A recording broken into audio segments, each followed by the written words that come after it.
ॐ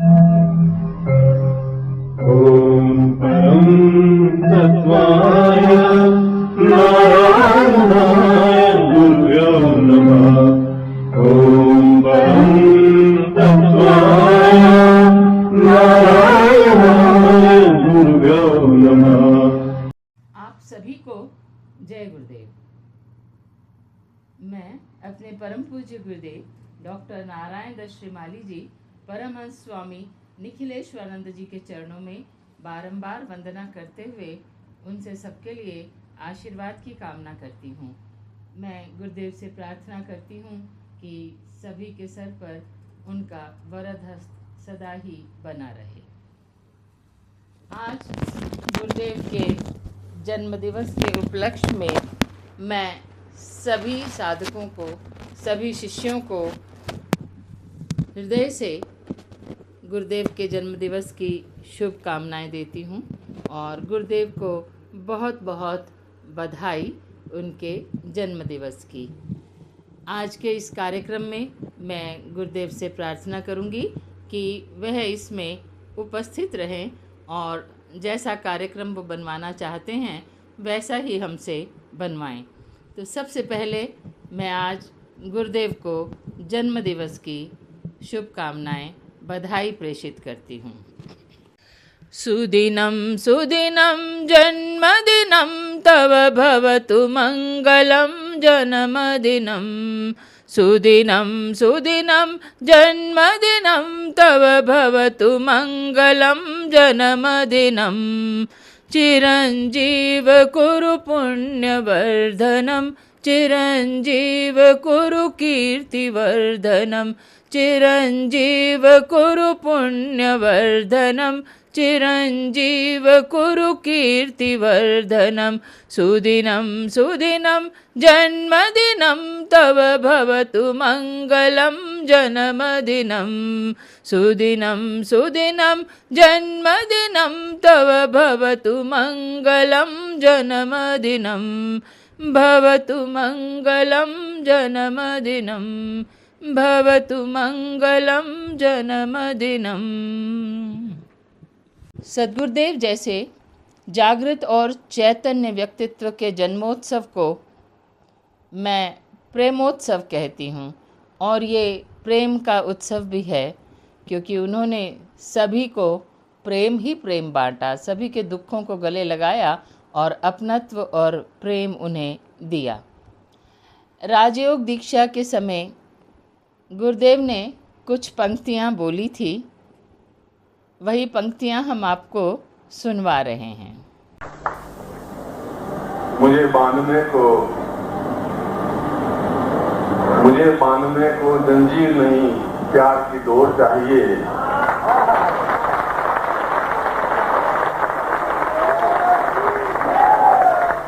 मुझे बांधने को जंजीर नहीं, प्यार की डोर चाहिए। मैं फूलों से नहीं, तुम्हारे धड़कनों पे चल के आऊंगा। आपने गुरुदेव की ये पंक्तियाँ सुनी जो प्रेम से सराबोर हैं। इन्हीं पंक्तियों को पूरा करते हुए कुरुक्षेत्र से विधु जी ने एक संपूर्ण कविता मुझे भेजी है। मैं उसे इस कार्यक्रम में शामिल करते हुए उनका बहुत बहुत धन्यवाद करती हूँ।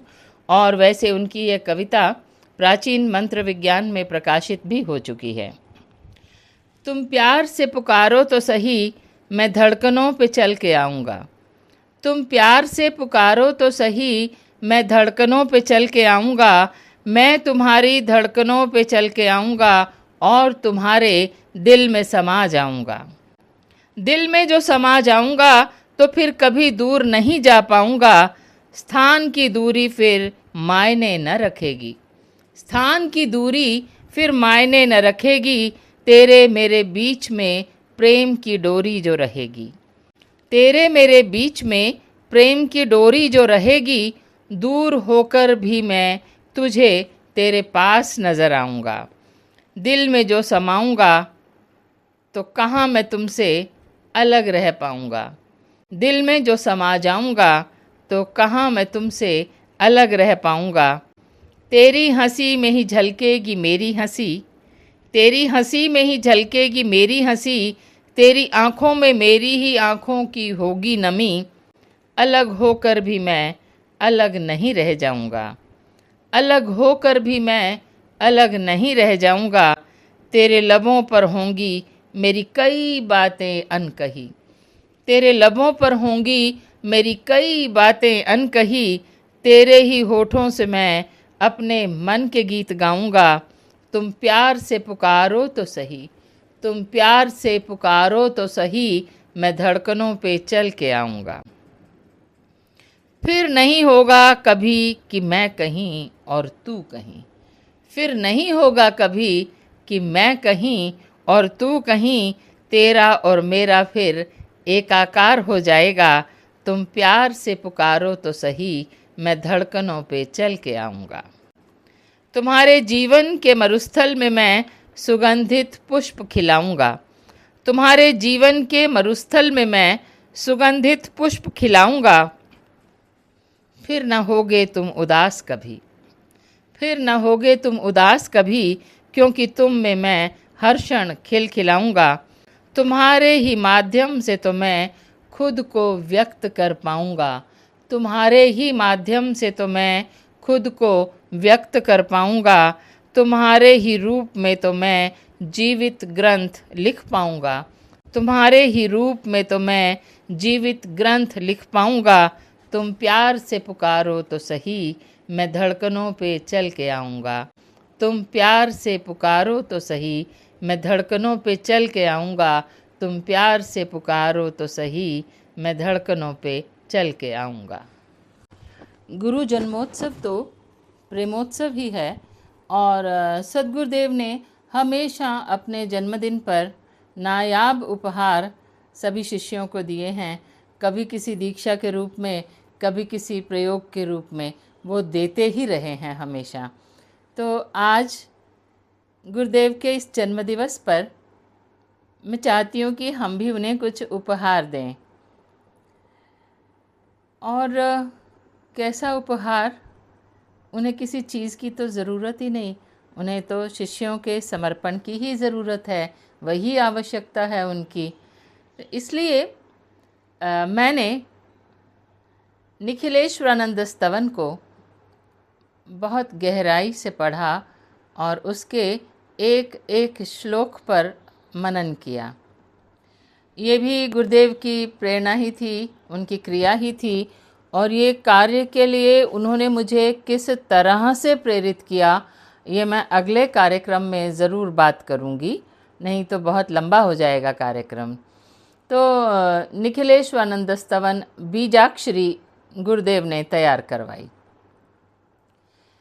एक एक श्लोक को गहनता से देखा और उसके अर्थ को देखकर और फिर हमने बीज मंत्रों में उसको कन्वर्ट किया।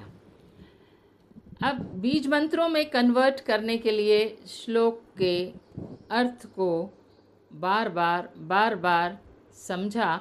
एक अर्थ तो शास्त्री जी ने दे रखा है और एक अर्थ उसका जो लिटरल मीनिंग है वो भी है। तो दोनों को कंपेयर करते हुए जो कंक्लूज़न आया उस पर बेस्ड ये बीज मंत्र बने हैं। तो आज मैं पहला श्लोक ले रही हूँ। महोत्सवम रूपम च मपर विचिराक्षय गुरुवदयी श्रियै दीर्घकाय विदुरम विदारयी नवनिधि अतस्वा प्रीचार्य अथ प्रहर रूपै सद्गुणै गुरुर्देवं श्रेयं निखिल हृदयश्च महापरौ। क्यों कहा गुरुदेव ने कि निखिलेश्वरानंद स्तवन से आपको हर चीज़ प्राप्त हो सकती है, इसको बार बार पढ़ने के बाद ही मुझे समझ आया। इसमें मैंने जब अर्थ को देखा तो इस श्लोक का अर्थ कुछ इस तरह से आता है। महान और अद्भुत स्वरूप, गुण तेजस्विता से युक्त, प्रभावशाली, समृद्धि, सद्गुण प्रदान करने वाला, शक्ति प्रदान करने वाला, सभी को आकर्षित करने वाला, सबके हृदय में निवास करने वाले सर्वोच्च गुरु जो कल्याणकारी हैं। फिर जो शास्त्री जी ने अर्थ दिया था मैंने उसको भी देखा और उसमें से जो चीज़ें निकल कर आई वो कुछ इस तरह से थी। गुरुदेव का आत्मस्वरूप जो सद्गुरु कहलाता है, उनका ब्रह्मांड स्वरूप जो ओम में समाहित है। तीसरी चीज़ निकल कर आई कि वो पूर्णतादायक हैं, ब्रह्मांड में विचरण करने वाले हैं और आदि विद्या में पूर्णतया सिद्ध आचार्य हैं। इतनी चीज़ें, और निखिलेश्वर तो वो हैं ही। दीक्षा तो जीवन का सौभाग्य है। अपने पूरे जिंदगी के इतिहास में ये काम करते हुए गुरु बने हुए लगभग 50 साल हो गए। पहले एमए किया, 1 एमए किया, 2 बार एमए किया, 3 सब्जेक्ट में एमए किया, 4 बार एमए किया, फिर डॉक्टरेट किया, फिर डीलिट किया, फिर संस्कृत में डॉक्टरेट किया, फिर अंग्रेजी में डॉक्टरेट किया, फिर ज्योतिष में डॉक्टरेट किया। कोई बिल्कुल निरक्षर भट्टाचार्य गुरुदेव तुम्हारे सामने नहीं खड़े हुए हैं। तुमसे ज्यादा पढ़े लिखे हैं, तुमसे ज्यादा एमए डिग्रियां लिए हुए हैं। गुरु तो बाद में बने। और उसके बाद भी एक सिंप्लिसिटी है, एक सीधापन है। वहां पर अगर अंग्रेजी बोलता हूं तो बिल्कुल शुद्ध अंग्रेजी बोलता हूं। लखनऊ में शायर मिल गए बिल्कुल अचकन की दुबले पतले से। आपको कोई शेर शायरी आती है? मेरे को आपको कितनी आती है? फिर आप मेरे साथ खड़े हो जाए। उनका कि हम 200 शेर बोल सकते हैं, मेरे हम बब्बर शेर 600 बोल सकते हैं, 100 शेर बोल सकते हैं हमारा। तो इसको हमने किस प्रकार से बीज मंत्रों में लिया। आत्मस्वरूप तो सद्गुरु हो गया और उनका ब्रह्मांड स्वरूप ओम हो गया। जो उनका ब्रह्मांड विचरण करने का स्वरूप है वो अस्तित्व या मणिपुर चक्र से प्रेरित होता है। आत्मविश्वास और इच्छा शक्ति को दृढ़ करता है और ये रम बीज मंत्र अग्नि तत्व को प्रज्वलित करने वाला है। दूसरा था यम, जो पूर्णतादायक स्वरूप है। वो यम है जो अनाहत चक्र से प्रेरित होता है, प्रेम स्वरूप और पूर्ण हृदय क्षेत्र में समाहित होने वाला वायु तत्व। वायु तत्व से प्रेरित है, इसलिए इसको यम लिया गया। और हम जो है वो आदि विद्या। आदि विद्या मतलब संपूर्ण ज्ञान जो विशुद्ध चक्र से संबंधित है। विशुद्ध चक्र आकाश तत्व, कहीं भी विचरण करने वाला और आकाश में पूरे में चिदाकाश में लीन होने वाला, वो इनका आत्म अभिव्यक्ति और संचार जो कंठ क्षेत्र से प्रेरित होता है उसको हमने हम लिया। और निखिलेश्वर वो हैं, वो निम रहा। सद्गुरुवे जगत गुरुवे नमो नमः। तो ये मंत्र बना ओम रम यम हम निम सद्गुरुवे जगत गुरुवे नमो नमः। ओम रम यम हम निम सद्गुरुवे जगत गुरुवे नमो नमः। मैं फिर से बता देती हूँ कि रम ये ब्रह्मांड विचरण का है, यम अनाहत चक्र से संबंधित पूर्णतादायक है, हम आदि विद्या मणिपुर से संबंधित है और निम सद्गुरु निखिलेश्वर हमारे। तो इस प्रकार से रम यम हम निम सद्गुरुवे जगत गुरुवे नमो नमः। इस मंत्र की साधना भी है और यह पूर्ण तांत्रोक्त साधना है और ध्यान पर आधारित है। साधना का विधान है कि समय इसके लिए या तो ब्रह्म मुहूर्त रहेगा या रात्रि काल रहेगा जब पूर्ण शांति का माहौल होता है। क्योंकि ध्यान आधारित है तो इसलिए शांति की ज़रूरत है। आसन सुखासन रखेंगे या पद्मासन भी कर सकते हैं और पूर्व या उत्तर दिशा की तरफ मुंह करके बैठना है। संकल्प हम लेंगे गुरु तत्व की जागृति का, गुरु से एकाकार होने का और आत्मशुद्धि करने के लिए। गुरु की कृपा, गुरु की सानिध्यता प्राप्त कर लेता है तो फिर गुरु में और उसमें कोई अंतर नहीं रहता। जिस प्रकार एक लोटे का जल समुद्र में डाल दिया जाता है तो वह लोटे का जल भी समुद्र बन जाता है। ठीक इसी प्रकार जब सामान्य शिष्य गुरु की सेवा या सानिध्यता से गुरु से एकाकार हो जाता है तो वह